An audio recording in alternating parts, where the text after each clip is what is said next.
ममता बनर्जी के 19 सांसदों के साइन वाली चिट्ठी आखिरकार सामने आ चुकी है। दावा किया जा रहा है कि टीएमसी के 19 सांसद ममता बनर्जी के खिलाफ खड़े हो गए और पार्टी में बड़ी टूट हो चुकी है। लेकिन दोस्तों, राजनीति में कई बार जो दिख रहा होता है, पूरी कहानी उससे बिल्कुल अलग होती है, क्योंकि इस पूरे मामले में एक ऐसा सवाल है जो जितना ममता बनर्जी के लिए मुश्किल खड़ा करता है, उतना ही बीजेपी और बागी सांसदों के लिए भी। बताया जा रहा है कि 19 में से 14 सांसदों ने भूपेंद्र यादव के घर पर जाकर साइन किए, जबकि 5 सांसदों ने बाद में साइन किए। अब जरा सोचिए, अगर 19 सांसद शुरू से ही एकजुट थे, अगर सब कुछ तय था, अगर ममता बनर्जी का खेल खत्म हो चुका था, तो फिर सभी 19 सांसद एक साथ क्यों नहीं आए? आखिर 5 सांसदों ने इंतजार क्यों किया? दोस्तों, यही वो सवाल है जो पूरी कहानी का सबसे दिलचस्प हिस्सा है, क्योंकि ममता बनर्जी को चुनौती देना और ममता बनर्जी को राजनीतिक तौर पर खत्म कर देना दोनों अलग अलग बातें हैं। और शायद यही वजह है कि कुछ सांसद आखिरी समय तक पूरी तरह खुलकर सामने आने से बचते रहे। आखिर 14 और 5 का ये गणित क्या है, आज इसी पर बात करेंगे। नमस्कार दोस्तों, मैं हूं प्रवीण सानी। दोस्तों, ममता के 19 सांसदों के साइन आखिरकार अब सोशल मीडिया पर आ ही गए। लिस्ट में उनके नाम है जिनके बारे में किसी ने उम्मीद नहीं की होगी। पश्चिम बंगाल में चुनाव के बाद समीकरण कुछ इस तरह बदले कि 15 साल से सत्ता पर काबिज टीएमसी को बीजेपी ने करारी शिकस्त दे दी। एक और चुनाव खत्म हुआ और फिर शुरू हुआ असली खेल।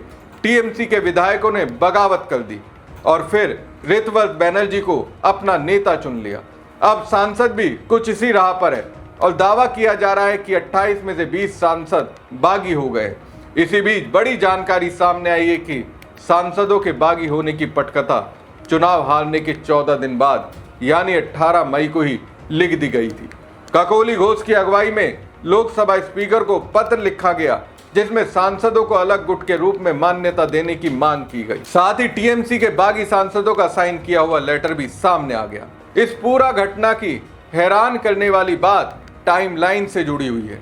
18 मई को जब ककोली घोष दस्तीदार ने लोकसभा स्पीकर को पत्र लिखा था, तब वो टीएमसी की चीफ व्हिप थी।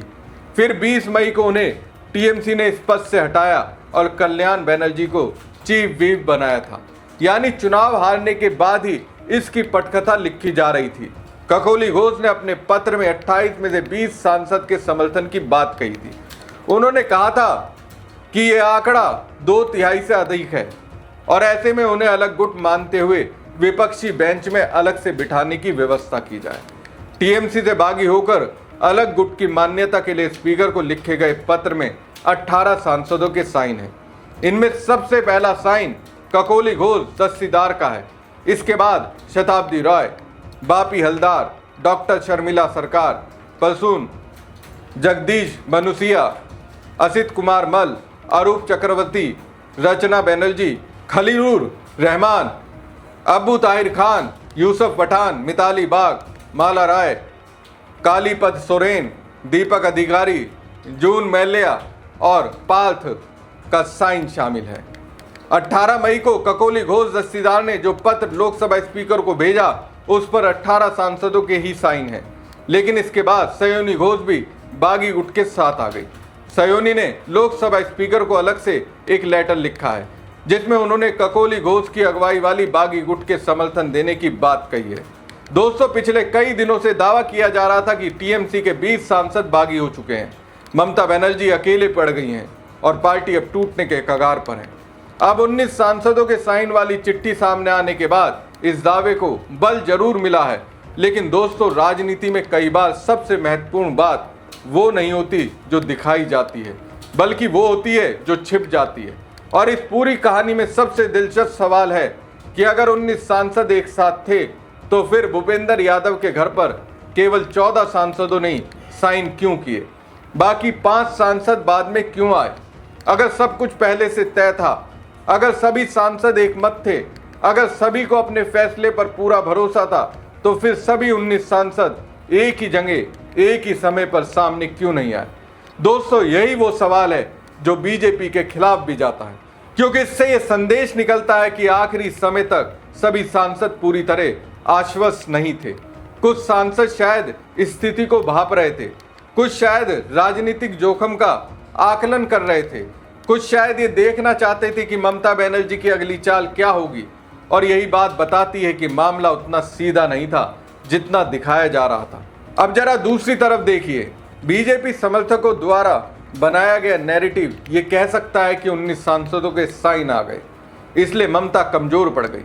लेकिन अगर ममता के नजरिए से देखें तो कहानी अलग दिखाई देती है। क्यों? क्योंकि अगर बीजेपी का ऑपरेशन पूरी तरह सफल होता तो 19 क्या 20 सांसद एक साथ सामने आते, तस्वीरें आती, प्रेस कॉन्फ्रेंस होती, शक्ति प्रदर्शन होता। लेकिन यहाँ तो पहले 14 सांसदों की साइन की बात सामने आती है और फिर 5 सांसद बाद में जुड़ते हैं। यानी कहीं ना कहीं हिचकिचाहट थी, कहीं ना कहीं राजनीतिक गणित अभी भी पूरी तरह साफ नहीं था।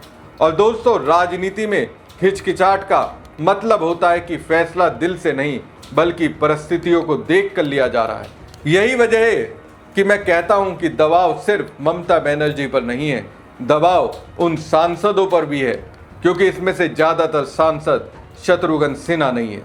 शत्रुघ्न सिन्हा की अपनी राष्ट्रीय पहचान है, उनका अपना राजनीतिक कद है। वो पार्टी बदले या खेमा बदले तब भी लोग उन्हें पहचानते हैं। लेकिन क्या बाकी सभी सांसदों के साथ भी ऐसा है? क्या बंगाल का आम मतदाता इन सांसदों को उनके नाम से जानता है या फिर उन्हें टीएमसी और ममता बनर्जी के चेहरे के कारण पहचान मिली है?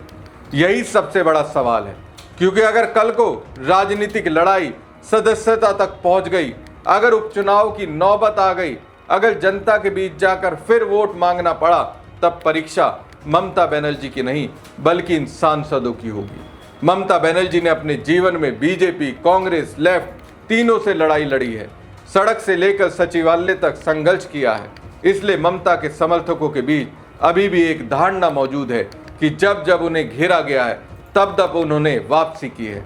और शायद यही कारण है कि कुछ सांसद आखिरी समय तक पूरी तरह खुलकर सामने आने से बच रहे थे, क्योंकि उन्हें भी पता है कि बंगाल की राजनीति में ममता बनर्जी अभी भी एक फैक्टर नहीं बल्कि सबसे बड़ा फैक्टर है।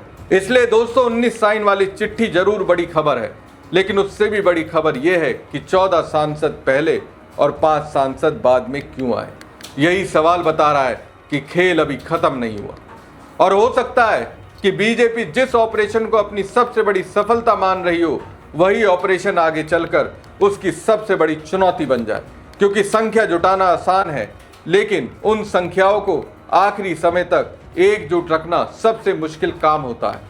दोस्तों, राजनीति में कई बार बगावत से ज्यादा महत्वपूर्ण बागियों का आत्मविश्वास होता है। अगर 19 सांसद पूरी तरह आश्वस्त होते तो 19 के 19 सांसद एक ही समय पर एक ही जगह पर साइन करते, लेकिन यहाँ 14 सांसद पहले साइन करते हैं और 5 सांसद बाद में। इसका मतलब ये भी निकाला जा सकता है कि कुछ सांसद आखिरी समय तक राजनीतिक जोखिम का आकलन कर रहे थे। उन्हें पता था कि ममता बनर्जी के खिलाफ जाना और ममता बनर्जी को हराना दोनों अलग अलग बातें हैं। हमारी खबर आपको कैसी लगी कमेंट बॉक्स में कमेंट करके जरूर बताएं। साथ ही पेज को ज़्यादा से ज़्यादा लाइक और खबर को ज़्यादा से ज़्यादा शेयर कीजिएगा। और अगर चैनल को सब्सक्राइब नहीं करा तो सब्सक्राइब जरूर कीजिएगा। धन्यवाद।